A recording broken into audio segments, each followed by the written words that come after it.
శ్రీకాకుళం జిల్లా అరసవల్లి రథసప్తమి వేడుకల బందోబస్తు సరళిని ఎస్పీ మహేశ్వర్ రెడ్డితో కలిసి రేంజ్ డీఐజీ గోపీనాథ్ జట్టి పరిశీలించారు. భక్తులకు ఎటువంటి ఆటంకం, అసౌకర్యం కలగకుండా వేగవంతంగా, సులభతరంగా దర్శనానికి అనుమతించాలని పోలీసులను సూచించారు. ఉచిత దర్శనానికి ప్రాధాన్యత ఇస్తూ త్వరితగతిన భక్తుల దర్శనం చేసుకునేలా చర్యలు చేపట్టాలన్నారు.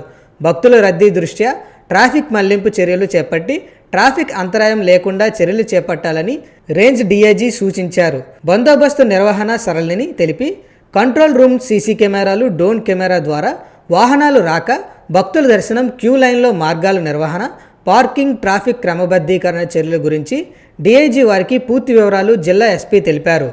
బందోబస్తు విధుల్లో ఉన్న ప్రతి పోలీస్ అధికారి, సిబ్బంది సమన్వయం, సమయస్ఫూర్తితో వ్యవహరించి ప్రశాంతంగా వేడుక పూర్తయ్యేటట్లు ప్రతి ఒక్కరూ బాధ్యతగా విధులు నిర్వహించాలని పలు ముఖ్యమైన అంశాలపై రేంజ్ డీఐజీ గోపీనాథ్ జట్టి దిశానిర్దేశాలు చేశారు. అంతకుముందు సూర్యనారాయణ స్వామిని దర్శించుకున్నారు.